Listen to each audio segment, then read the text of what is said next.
where young academics and researchers are brought together to be mentored, taught on how to do research and what research is all about.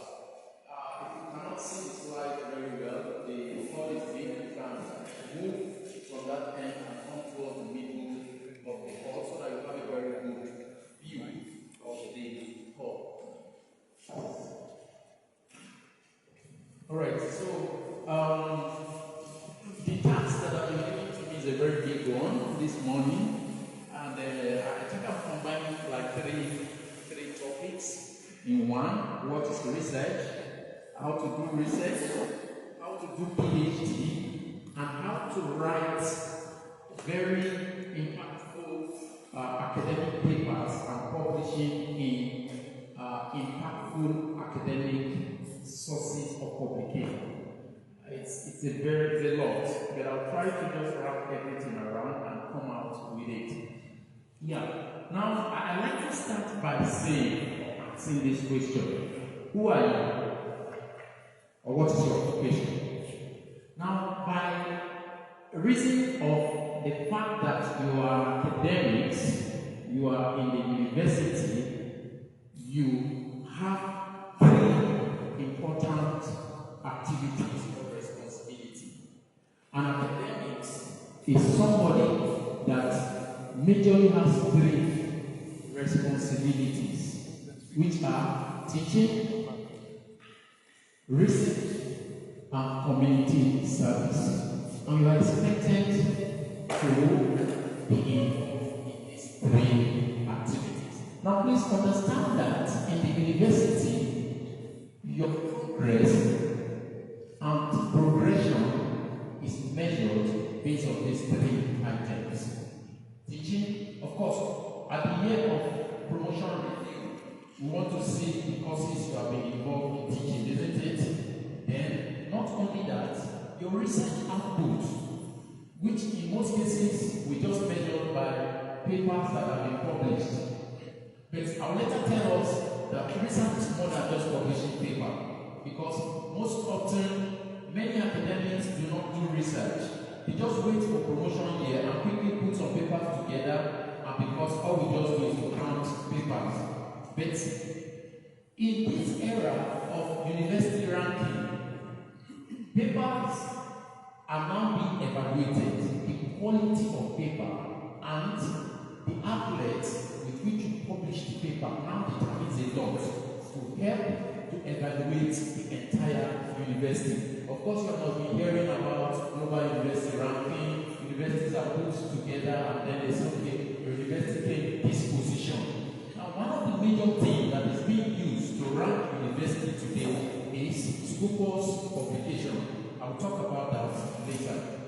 And then, of course, for our senior colleagues, you know that when you are progressing to senior lecturership, leadership, and all that, community service is one of the things that is required that you should indicate on your CV. How have you contributed to community service?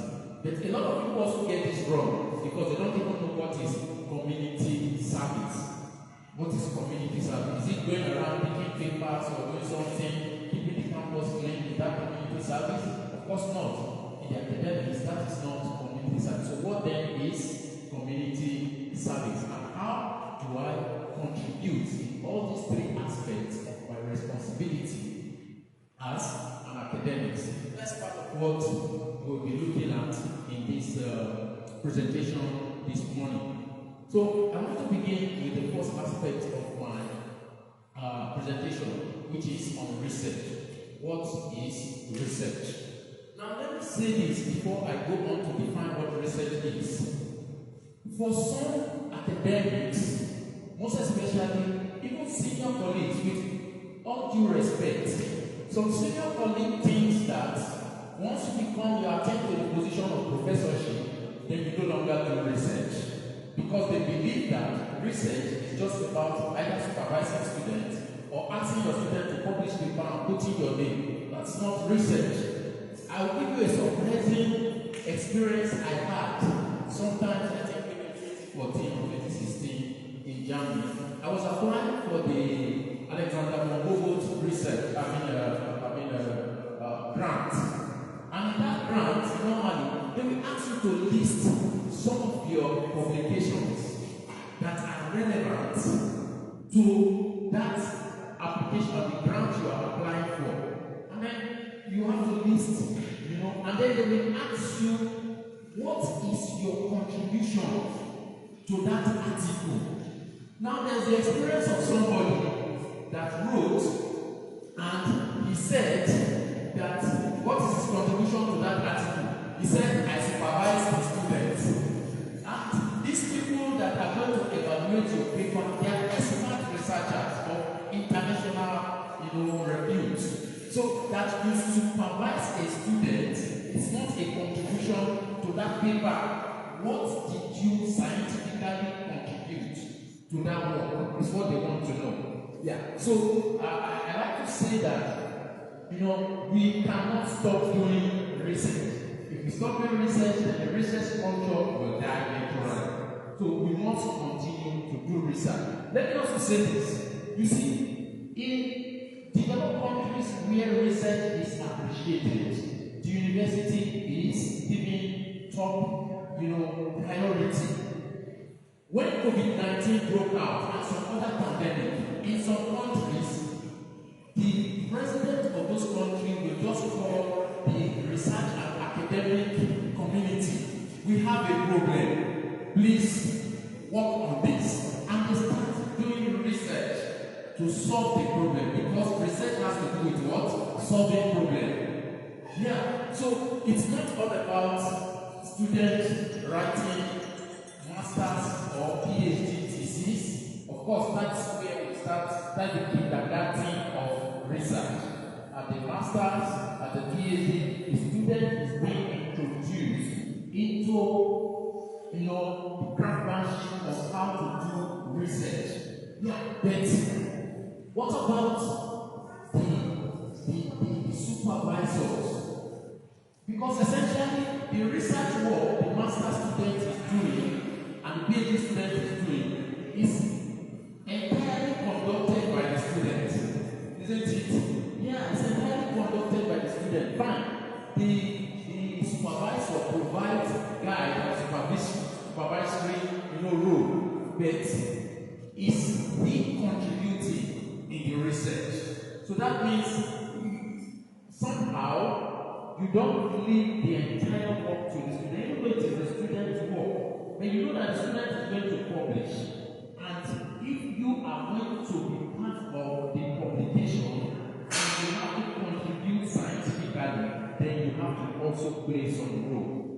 So generally when we talk about research, I've given a very simplified definition for research. There are other definitions you can find in the literature and on the internet.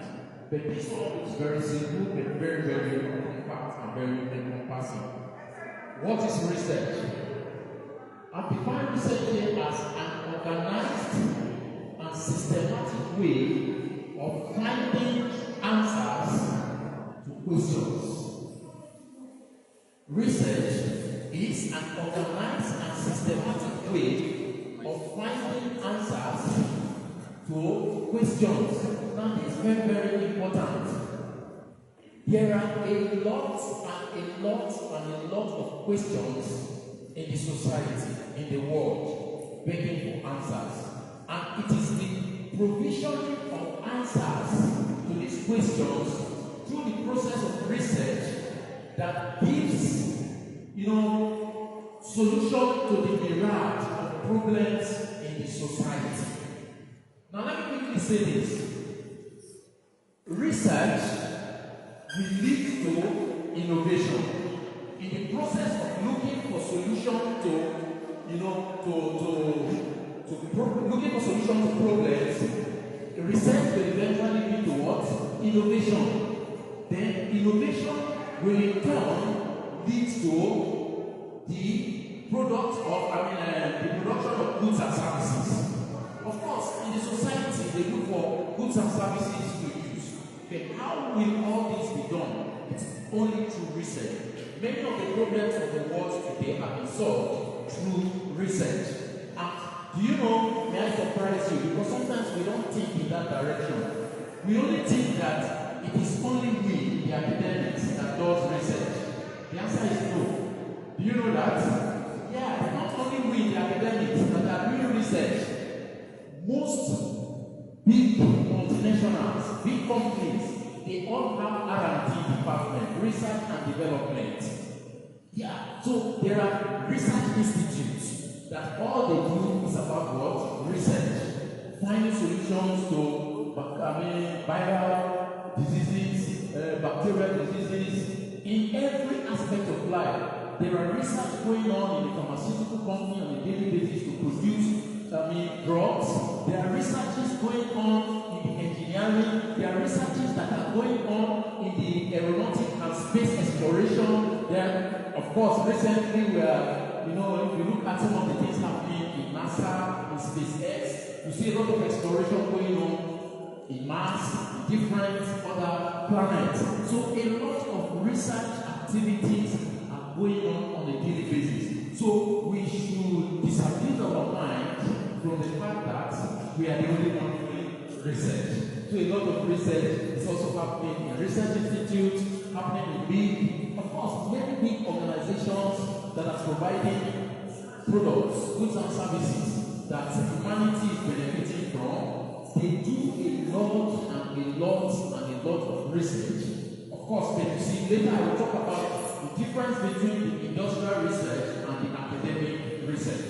The industrial research, most of the time, relates to the development of what we call business models that eventually lead to products and services that will be sold. Yeah, but the academics, most of the time, our own research ends up in the form of technical reports or articles and papers, but it can still go beyond that. Academic research can also go further to become a patent. Because for any product that is being produced as a patent for that product, and of course when you have a patent, this is something great. So I come back to the definition of research. The word research, is an intellectual systematic process of inquiry followed in providing solution to an identified problem. There must be a problem. If there's no problem, then there's no research. If there's no problem, then there's no answer. Isn't it? Your research is trying to provide an answer to a problem. But like I said, it must be organized and it must be done in a systematic way. Organized. I said, research must be organized in that there's a structure or method in going about doing research. Research cannot be done haphazardly. There is a method, there's a structure, there's a way by which research can be done. And you see, except we are tutored, except we are, unfortunately, it's only the academics. We do not seem to have these days what we call apprenticeship and discipleship. In any other discipline, you don't just automatically become a boss. You go through what? A process of apprenticeship. You are tutored, you are discipled, you are taught the craft of that discipline. Before you can now say, okay, now I know how to do it. And this is what this program seeks to achieve by bringing us together both matured, skilled researchers and upcoming researchers so that we are tutored on how to do research. So it is a planned procedure, not a spontaneous one. It is focused and limited to a specific scope. Yeah, your research cannot cover everything, and so on and so forth. Finding answer is the end of all research. Whether it is an answer to an hypothesis or even a simple question, research is successful when we find answers. But understand that sometimes the answer is no, but it is still an answer. May I say, with all sense of respect,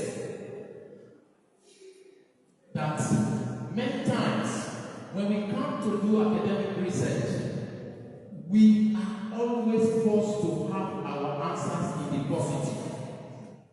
If somebody comes to present, every time a student comes to present his research work, we are always interested in seeing that this authority or this model is better than the previous one. That is always the case. I've never seen any case of a student coming to say that my model did not perform as existing one, or my model performed equally. We always want to force it to perform better. And once it is better, then we are gotten a result to graduate. The answers cannot always be in the positive. It is in our own area that it appears as if we can always force the answer to be positive. Now let me give you a very good example. For example, in medical sciences, we know that neem tree, dogoyaro, can cure malaria, isn't it? Yes. It has been established. Yes. Okay? If I do a research on dogoyaro and I say it can cure typhoid or it can cure HIV, well, except you are able to prove it beyond reasonable doubt, if you carry out an experiment on neem tree and you say dogoyaro cannot cure HIV, you report it as you find it. And so, everybody in the world will know dogoyaro doesn't have the capacity or the power to what? To cure HIV. So, somebody will not erroneously be using dogoyaro to be, when you have HIV and it's not taking dogoyaro, that it has been established. I saw it on the internet. Yeah, so if your results, the outcome of your result is negative, report it. Report it as it is. Yeah. If there's a need for you to do some additional experiment or one thing or the other, fine, as guided by your supervisor. But you see, we should not always try to force results on our research. Then, questions. Questions are central to research. If there's no question, then there is no answer, or the answer is of no use. There must be a question your research is addressing, and that's very, very important. And that research question must be well crafted and well coined, that we see that it is actually a problem. It is actually a problem. Later on, I will talk about research questions. You see, most of the time, some of the research questions we are attempting to solve are a little bit too abstract. A little bit too abstract. Because we just go to the literature, see what other people are doing. May I talk to our supervisors a little bit? For those of us as senior colleagues, with all due respect. When you go to the literature and get a problem and you give to your student, first and foremost, that is not a problem you yourself were investigating. It's another person's problem you have carried, you have given to your student. Now, what happens? This is one of the reasons why we have to learn how to do research. On a normal day, a senior colleague, a professor, a reader, whatsoever, you should have your area of specialization. There are research problems you are working on. Now, those research problems you are working on, now you have students under you, you are busy, you can't do all this, you break out of your own problem and you give to them to solve. That means you are working as a researcher, solving a problem in a particular domain. But when student comes to you, in very embarrassing situations, we see supervisors that do not have what they are working on. They will even tell the student, go and look for a research problem and bring it. Hello? How many of you have had that kind of a statement? Supervisor telling students, go and bring research topic. You heard it? Yeah. Now, if a student go and bring a research topic, is it the supervisor that is the author of that problem? No, the student that brought this problem, so it's the one solving his thing, and it's the owner of his thing. So, whether the problem is real or not real, it is his thing. Anyhow you solve it, it is his thing. If you publish it, because you don't have an authority over it. And that's why you see, in the developed context, we have what we call research group. We have a research group. And that research group, they have a problem they are solving. And that problem sometimes is either from the industry or the problem have been defined by a particular grant donor. You know, we have what we call grant donor. Later we'll talk about that. Now, grant donor are institutions that identify some particular type of problem in the society. And they make available funds and look for people that will help them investigate that problem. So, as a senior researcher, you can apply for that grant when you get it. Then you know that you are going to be solving the problem defined by the grant donor. Yeah. For instance, we have the Melinda Gates Foundation, and we know the kind of problem they solve. We have the MacArthur Foundation, we have the foundations that provide grants to solve some specific type of problem. Now, when you just bring out some kind of research topic from the news, you just bring something, yeah, because now we know what is happening everywhere is about neural network or deep learning or one thing. You just coin one thing and just bring it to PSO, one other thing, and it looks very, very concentrated and strong. That's a beautiful topic. You see, we can be solving our local problems. In front of our faculty here, we have a green farm. They plant cassava, they plant maize, they plant something. Okay, how is the yield? What is the problem they're having? Can we now come in as computer people to help solve some problem in the farms there? Within the area where we live, Ogbomoso for instance, how can we solve a problem? Because you have to identify what we call, the last option I said there, community service. Because as a researcher, the problem, the solution to the problem should impact on your community. That's your community service. That's your community service. Yeah, so let me not dwell so much on this. Yeah. Now, we need to understand the broad categorization of research so that we know where exactly we are falling in. Research have been broadly categorized into two. We have basic research and applied research.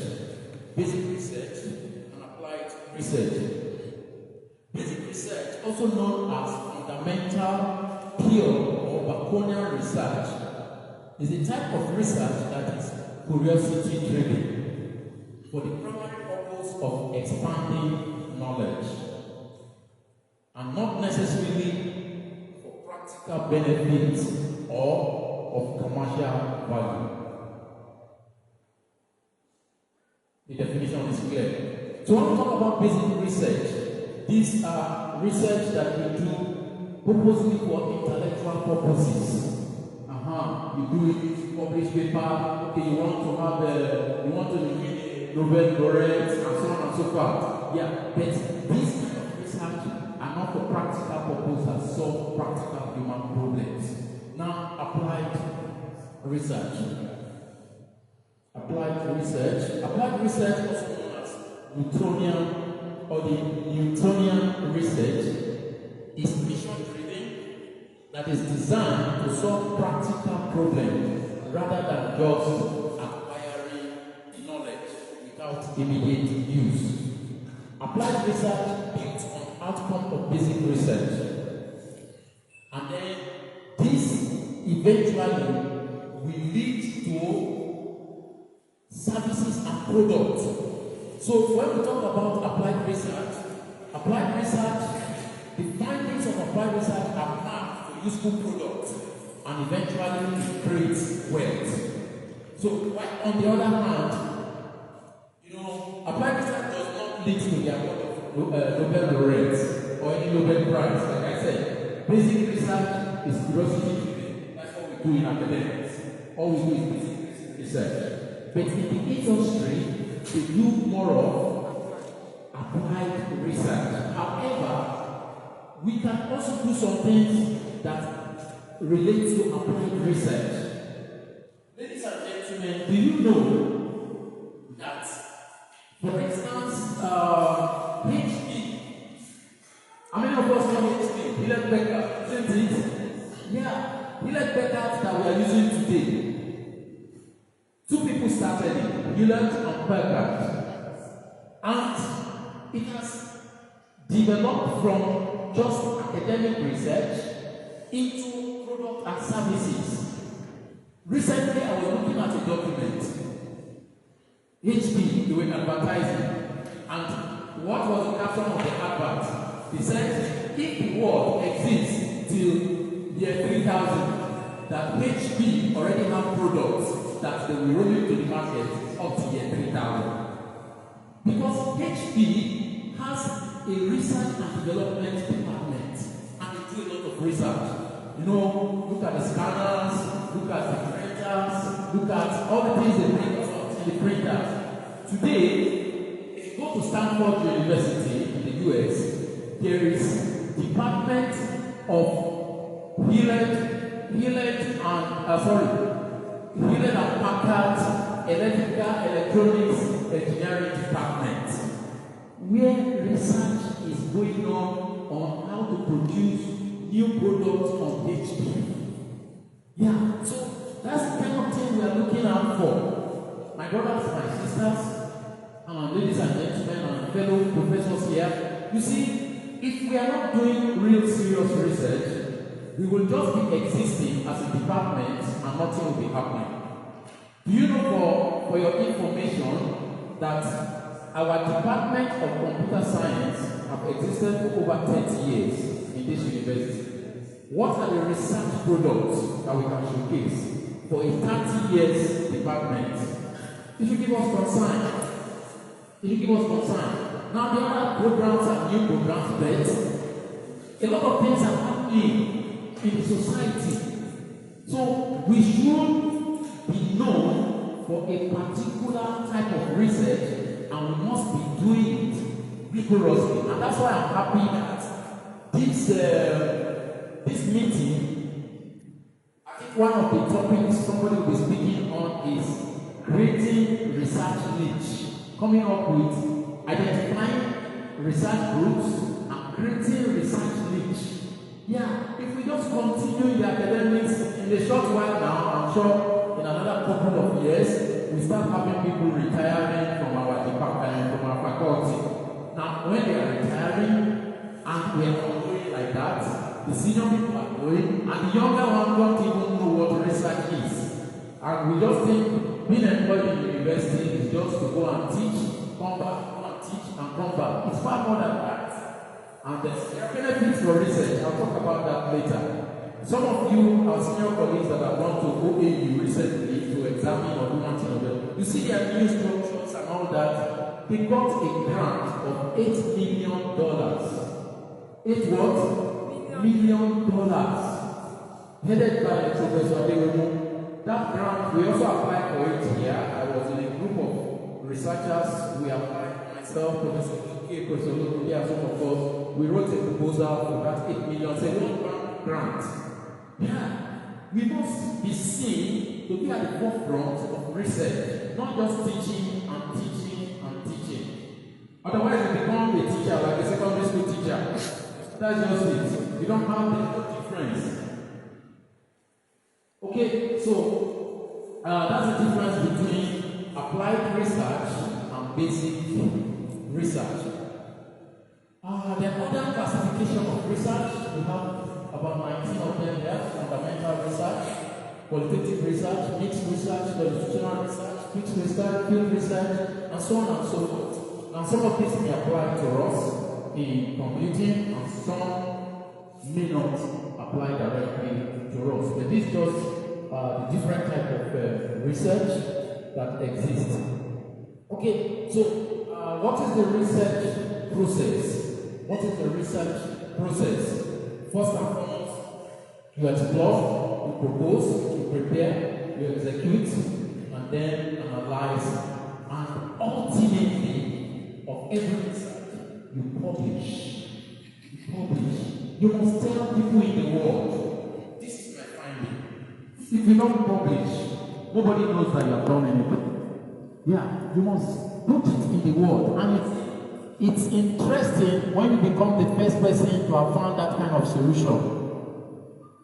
Then your work is novel and it attracts a lot of. Now, you see, another thing is when you publish good results, just check up in a short while, you see the number of citations. If you have published a paper and nobody is citing your work's as good as dead. Yeah, in this era of internet. Yeah, you go to Google Scholar, go to any of it, find out how many people are referencing your work. If nobody is referencing, that means it has not significantly contributed to knowledge, or it did not solve any problem. Yeah, because if somebody finds it useful, they will use it for another research and they will cite it. And Google Scholar or any of these automated tools will be counting the number of the citation of your work. Very important to you as the researcher, and not only to you, to the department and to the university. Recently, I will talk about some things if I have the time.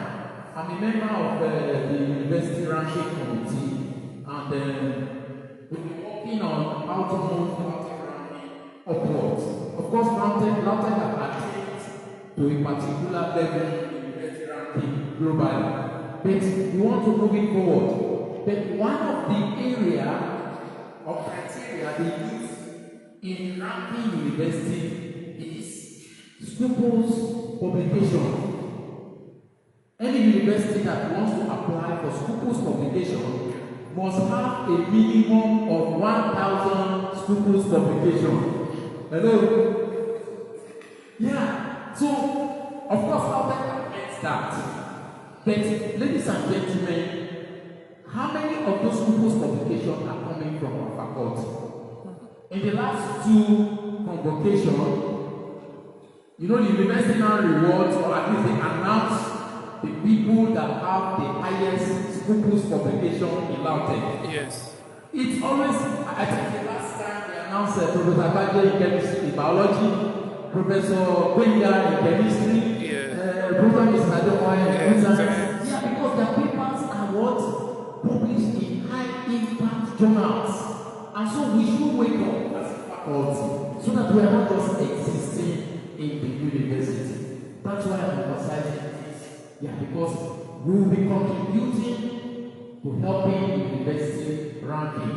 It's beneficial to you because you have visibility, you know, over the world, and you also have impact back at home and many other things that are attached to it. So this is the research process. Now, this illustrates again the research process. Like I was saying the other time, research begins with identifying the research problem. How do you identify it? That's why I was saying that it's wrong for a researcher or a senior colleague to just ask students, go and look for a research problem. So your problem is from nowhere. Your problem is from nowhere. Then go and look for a research problem. Yeah. This gives us a guide on how we identify the problem. One is either the problem is coming from scientific knowledge of previous works, or is coming from industry. To identify the problem from previous scientific works that is in line with your research area, and then you deal with it. Like I said, how will somebody exist as a professor in the university and you are not solving any research problem. Of course, you have an area of specialization. Then you identify problems in that area that solves problem of humanity in the society. Then it is those problems you'll be breaking down for your research students to solve. Not that you say, go and look for research problem. The student can go anywhere. Somebody else's work and bring it. This is the topic I want to work on. Already there's a thesis we are saying. Once you approve it, just become a thesis. Gradually, small, be bringing it. If you approve it, if you approve it. And if you are not careful at the end of the day, you know what? You are going to fall into a very serious problem. The problem of plagiarism. If I have the time, I'll talk about it later. Plagiarism is a word derived from the Latin word plagiare, meaning to kidnap. You know, kidnapping is a serious case. Yeah, kidnapping somebody else's intellectual property is a serious matter. Everywhere in the world. I'm sure some of us have had the case of somebody that was involved in plagiarism in Funab, and the case went through Senate and all that, and he was sent back. In fact, I went to jumped into a well, and something almost killing himself. Something also happened sometimes, I think maybe Unilag, on the issue of plagiarism. These days we have internet. Internet is good, but internet is also bad, because as good as the internet is, that provides you with all information you need at the tip of the button, that same internet cannot provide you, because it will also tell anybody the source from where you got started. Yeah, so you must be careful when you do research. If you just don't put it together, just put it there, because there are people that are very good at managing other people's thoughts and putting as if it's their own without truly referencing those sources. If my time is finished, just tell me, because I'm not going to okay, so this is the research process. You get the problem, then you apply research methodology and all that. You do the study, you validate, then you publish. Is that okay? How many do I have? 8 minutes. I'm not even going to my slide 8. Okay, then let me rush. Okay, for research framework in information systems, this is the framework that also follows the other one, generic framework. This is for information system.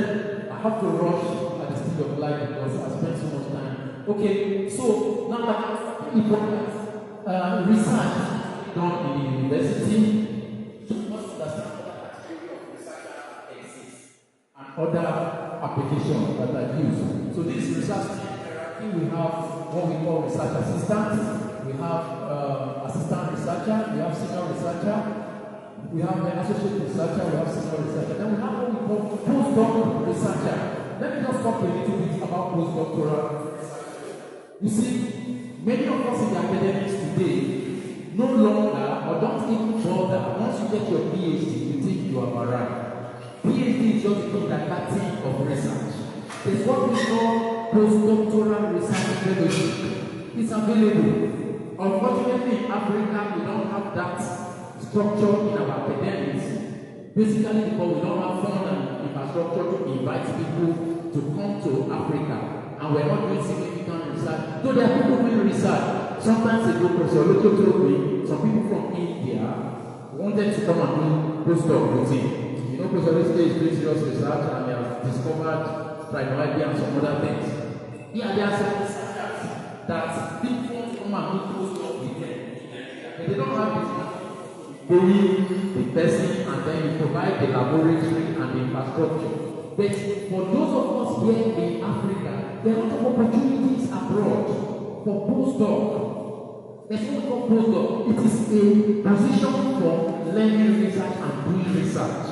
So you can do postdoc for 1 year, 2 years, or 3 years, and you are learning research and doing serious research within a research group in any university abroad. Of course, in South Africa, it's done, it's recognized. In fact, in some universities abroad, if you are applying to lecture or for a position of senior lecturer abroad, if you have not done postdoc, they won't give you a position. They won't give you a position. I have students, of course, some of us here knows one of my students, Dr. MENTORSHIP, is teaching abroad, but because he has done postdoc, so they can take the postdoc for like 2 or 3 years. So he's lecturing as a bona fide lecturer in university abroad. If you have not done, postdoc, it's not a good thing if you have the opportunity. A postdoc is done between the time you finish your PhD and 5 years. 5 years after your PhD. Once you are above 5 years, your PhD is above 5 years, then most universities don't want to take you for postdoc. If you go for a postdoc, you will be paid because essentially you work with a research group. And then they pay you, usually you can Google it on the internet. In the United States, for instance, they pay between $60,000 and $70,000 per year for a postdoc, so which is about $5,000 per month or something like that. So different universities across the world, in Europe, in Australia, everywhere, they do postdoc. So you learn to do research during your postdoctoral period. Okay? I did my postdoc in 2006 in South Africa. Okay, now, having done that, we have different types of researches. How do you do research? How do you do research? Now I'm talking to senior colleagues. Not junior ones, maybe they are still doing their PhD, I'll come to that, so I have the time. But for senior people, do you run research with your own salary? No. Salary is not even yet enough for you. So how do you do research? There are organizations that fund research, that's what they do. We have different types of organizations, government organizations, private organizations, philanthropists that have the money and they want to, for instance, there's an outbreak of a disease. Somebody will just put down money, Rockefeller Foundation. Why do we have chicken pox, small pox, this one? Somebody will put down millions of dollars, investigate and solve this problem. Yeah, but you see, they will not just come and carry the money and give it to you. They have some conditions. You will have to write a proposal you apply. It's competitive. And this is where senior colleagues, becoming a professor is not the end of the world. Where you make attempts. Yeah, you submit proposals once and again. And then eventually, if your proposal scales through, the problem is found, the fund is available. Then you start doing research. So, research funding, you have to, write a proposal. But let me also quickly say that research is not done in isolation. Someone would say, I'm a professor of this, my area of specialization is this, and it's just you and you alone. You don't have research team members. You don't hold meetings. You don't discuss your research. No, there must be a research. Because nobody is going to give money to an individual. No funding organization will give money to an individual. I've attempted writing several proposals. In fact, when I was in South Africa for my postdoc, we were all working under Professor Emuoyibofarhe, who was the head of the research group, and he was getting research funds for green computing and e-commerce and some other aspects. But when we were becoming many in the group and the fund was not being sufficient, he now created another group on e-health and telemedicine. And that was how I got into the e-health and telemedicine. Then he asked us to write another proposal to get additional funds so that we will not all be depending on his own fund. Because his own fund, one good area where you can get your research grant, you build in human capacity development. Every grant that proposal writes, he builds in development of human capacity. They want to see that. So he builds in masters, PhD. In South Africa, he pays his master students. They don't pay school fees. He pays them. They have monthly allowance, monthly stipend. He pays his PhD student, he pays his postdoc. because there's a grant for that. So you'll be able to attract people to be your research assistants, to be your research associates, to be all kinds of things. So you will all be working in that research group. So I've been used to writing. I said earlier on that I applied for the Alexander von Humboldt research. I've done that. Okay, we also applied for the British Council research grant on carbon literacy, which we got, which we executed here in Baltic. That's about 120,000 pounds, Great British pounds. Yeah, some of the research group members here benefited from that research. Yeah, so you must identify research donors and write proposals. Okay, so what is a grant? A grant is a non-repayable fund. When you get the fund, you are not going to pay it back. And however, it is based on trust. You are not just going to collect the money and start what? Spending it. There are many people today, it's happening, particularly third fund in Nigeria. People collect money, you don't buy a car. Collect money, you don't build the house.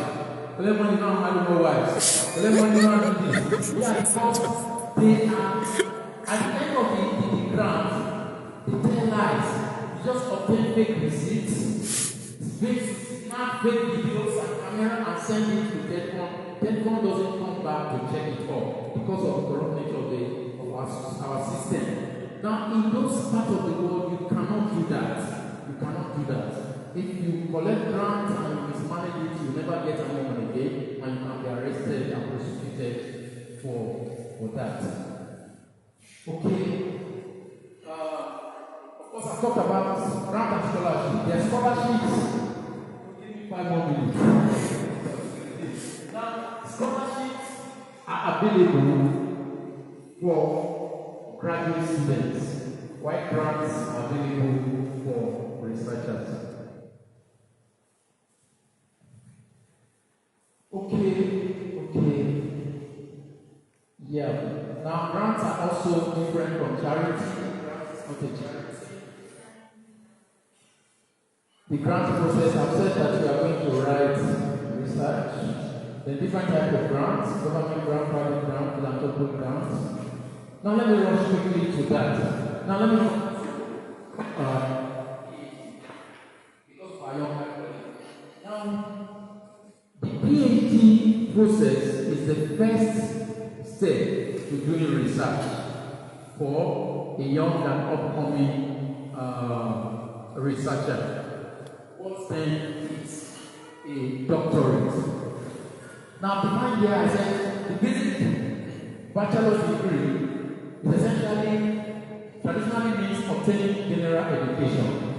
The bachelor degree means obtaining general education. A master's degree means obtaining a license to practice. That is why in the university system, to becoming a lecturer is what? Master's degree. So, a master's degree is a license to practice. Then a doctorate is a license to teach in the university and become a faculty member. And becoming a faculty member means you are fully professional researcher.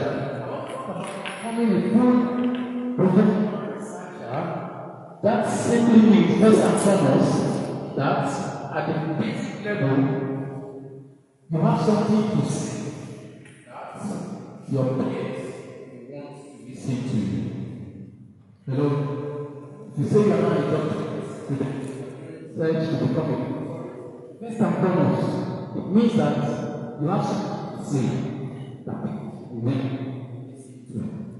You are conducting research based on just gathering what other people have done without having an in-depth knowledge of the methodology, of the tools, and everything that exists in that domain. When you go to international conferences, remember that you are not the only one doing research. Research is going all over the world. So when you go to international conferences and all that, you should be able to defend beyond reasonable doubt your methods and the things that you are saying in your research. So that means you must do proper research. So secondly, you have a command of what is happening in your subject. You have a very serious command of what is happening in your subject. Three, you have a mastery thought, and then you must be able to communicate this effectively in the professional arena. And then all this must be carried out in an international context. Research is not local. Research is not big. You can be doing a local research, but you must understand that research is global, it's international. It's international. You know, recently, let me say this.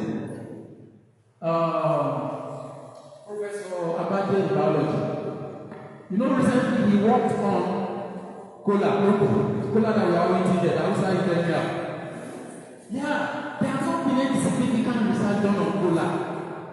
In fact, he held an international. That's why I said we must look locally, inwards. Not every time you want to give a student research, you want human being talking. Let's look inwards. Our problems that we can solve inwardly and solve it. I'll be talking very soon with Professor Abolabi. I'll discuss it with somebody. There is a grant that Central Bank of Nigeria is giving out on 45 million on AI for fraud detection. For fraud detection, Central Bank of Nigeria is giving out a 45 million grant for each category like that. Yeah, somebody in industry called me. Can we do this thing together? I said, okay, we have a cyber security department. We can look into it. These are the way things, really should work. So, Brother Abadie worked on Cola. And after doing that thing, a group in the United Kingdom called him, paid for his ticket, invited him to come because only little people have been working on Cola. And you know, Cola has caffeine and some other things and so on and so forth, like that. Yeah, so you can solve some local problem that can become globalized. That's what I'm just trying to say. Alright, I will rush through the other things because my time is gone. So, how to do research? Like I said before, research is finding out something you want to know. The answer is both wide and narrow. You are looking at the what, the why, and the how questions when you are doing research. Okay? Characteristics of good research. I've listed some things here. Ability research can be both exploratory research, testing out research, problem solving research, and so on and so forth. My time is gone. What's your time? Please. Okay, I think I have to stop. You say I have to stop.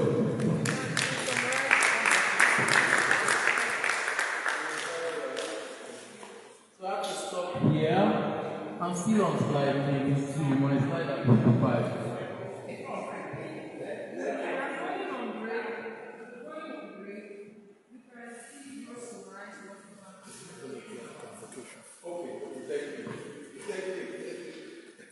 Okay.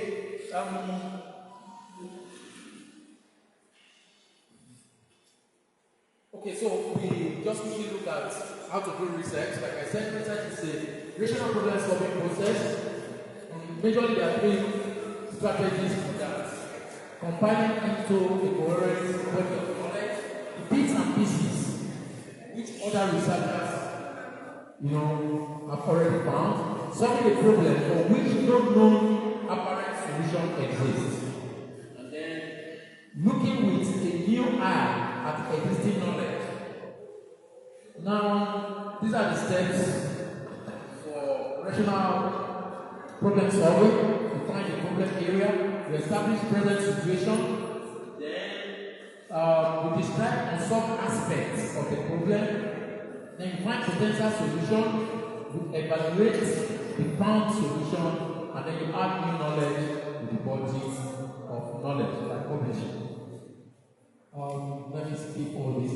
Now, generally, when we talk about research, like I said earlier on, the end of your research will either be reported as a thesis for a postgraduate student or a technical paper, a publication for a researcher or research group. Okay, so it's going to be like that. Then, particularly for the doctoral student that is conducting research, you must understand that your thesis is the basis for which you are admitted into the community of professional researchers and scholars. And so your thesis must be very, very standard. And it must communicate the contribution that the new professional have made. And so on and so forth. Now, another major thing about postgraduate research, you must understand originality is the driving force behind being pronounced a PhD holder. Originality. The work should be such that, of course, we are going to make reference to other researchers' work. Yes, your work must be original to a reasonable extent. Is that okay? Yeah. Originality. Now you must understand that your work will be evaluated. Your work will be evaluated. Let me say this. You know, when we evaluate thesis matters a lot. When we evaluate thesis matters a lot. In our client here, most of the time, it is the supervisor that invites the examiner that will come to examine his candidate. There's nothing wrong about that. But experience has shown that most times we invite people that will not critically examine our own work, because we just want the student. Of course, no examiner you bring in most cases that will fail your students. They bring somebody that will bring out, some holes and some things, some deficiencies in that work.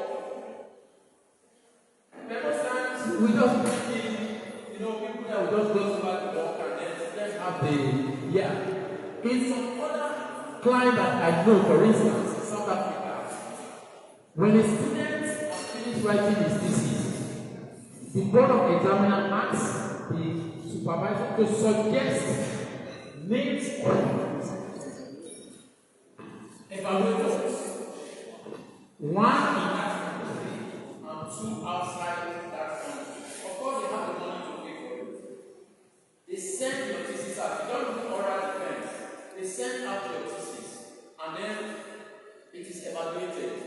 When it is evaluated, if two of it becomes positive, then that candidate automatically graduates. Now, you see that kind of evaluation does not have any kind of the candidate is not before the supervisor, the external examiner is not before the supervisor, so we are not influencing any kind of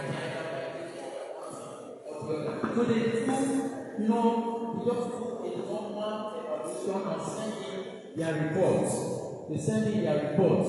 So I think we should also get to that level where they are able to neutrally evaluate our students' reports. It's very, very important.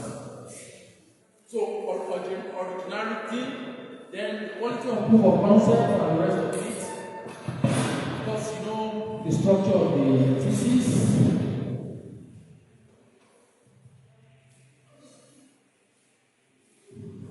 Okay, I will not be able to look at the picture again.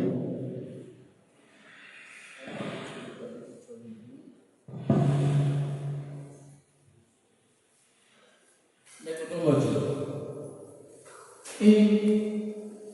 In either writing a thesis research or doing a research that is funded as a research group, the methodology is very, very important. The methodology is very, very important. Please remember that as a research group or a principal investigator, you are going to submit a proposal where you have listed the methodology you are going to use in prosecuting that research. Remember, other people are also submitting proposals. If your methodology is not found to be, acceptable or found to be a methodology that can prosecute that research, you are likely to lose that grant as somebody applying for the grant.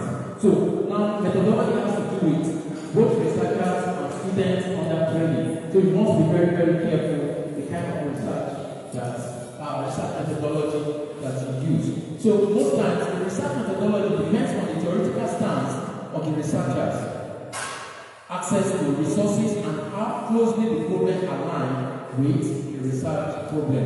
Then the research design, the process of selecting a method for the particular research problem, tapping into its strengths while mitigating its weaknesses, and this determines the approach you use. And then the validity of the research depends on how well the research design compensates for the weaknesses of the method. Now, methodology will include, but not limited to this, research approach like experimental research, case study research, simulation studies, quantitative or qualitative research, primary and secondary research, mixed research method.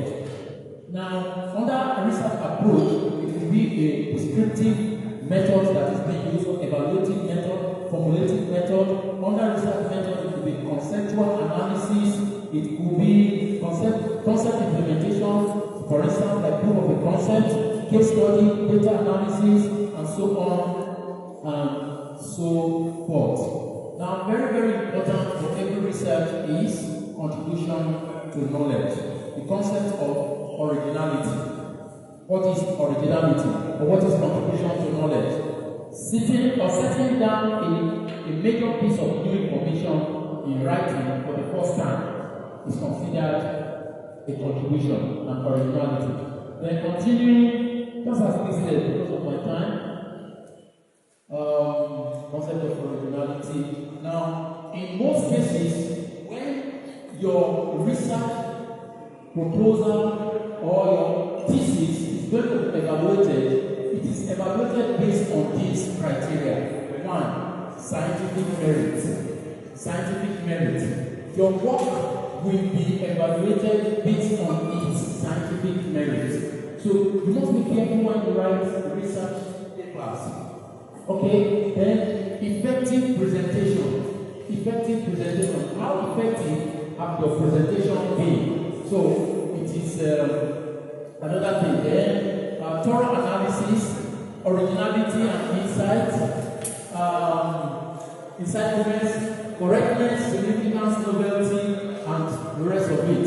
So these are some of the criteria by which evaluation of either a thesis or a research proposal submitted for grant is being what? Evaluated. Okay. Okay, let me quickly move on to, as I conclude, I want to also say that in recent times, of course, we are living in the era of artificial intelligence. And so many people today, and particularly research students, master's and PhD students, are beginning to use some of these AI tools in conducting research. While it is not wrong to use these available tools, we must be careful how we use them. We are seeing students who totally depend on AI tools to do entire projects for them. As good as AI is not perfect. AI makes a lot of mistakes. But some of you that are doing that, you are saying that when you attempt to ask you to do something, of course, we bring some results for you. But when you try to read it, it's not very coherent. It doesn't flow. It gives you idea, good idea. So they don't depend totally on AI tool when you are conducting research. You will land into some serious problem. Okay, so AI research tools. There are quite a lot of these tools out there. We have, not please message. Okay, I presented something recently at the college. Okay, so ChatGPT will, do a lot of things for you. And we have things like Google Gemini. These are some of the AI tools. We have Google. In fact, some of these things are fantastic. It will go and gather, articles in that area. It can even summarize, compare and contrast and do everything and give you summary. Then, like I said, as good as these AI tools are, they cannot replace you, the human researcher, conducting the research. So you still depend on your own, human intelligence. Look at what AI have provided for you, compare and contrast before you don't just take everything hook, line, and sinker.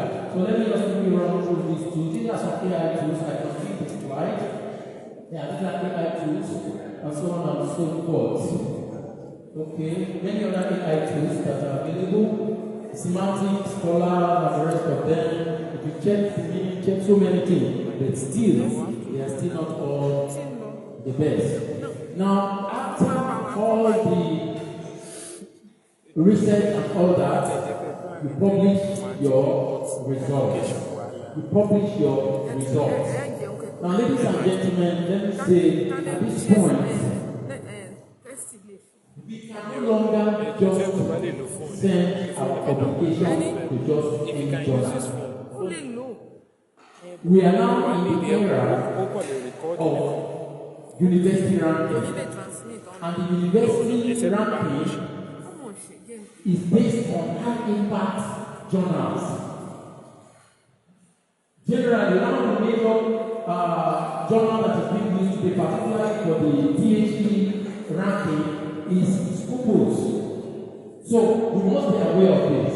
Of course, some of these journals are expensive to publish in. SYMPOSIUM journals are expensive. Elsevier, high-rated journals. For those of us in computer science, IEEE, ACL journals, and the rest of it. These are some of the journals that we are expected to publish that are highly rated and will have impact. Now, how do we afford to pay for some of these expensive journals? That's the reason why it is important to have funding and research grants. For people in the developed world, working within a research group, when you make any publication, the research fund pays for it because you are a member of the research group and you are solving part of the problem of the research group. So the research fund is able to pay for it. Today in Nigeria, some universities assist in funding and pay for research articles. I know of Covenant University, Landmark, and some other universities. If you publish anything by any high-impact journal, because it will help the visibility of the university. So they assist the publisher. The researcher will give you some money to pay for that. We hope that in recent times, our university also made some promises that they constantly implementing that. I hope they will start to implement. When you have a good journal, they give you money to pay for it. But in the long run, I think part of the discussion today will be for coming up with new research groups and research niches. Make this research group functional. Let's apply for research grants. And when these grants are available, publishing will not be, something difficult to do. And not only because you want to assist the university for ranking, even you as a researcher, when your papers are in high-impact journal, you have recognition in the international community. And like I said, when you are applying for any research grant, they will ask you to submit your publication, some of your publications that is related to that. And if they are not good publications, the person that will evaluate your research, maybe is one professor from one country abroad, they have everything, and it's expected that you are also a professor. You don't have it, and then the paper should be relevant, and then you be able to say what your own contribution to that publication was. Like I said earlier on in my presentation, I applied sometimes for Alexander robots.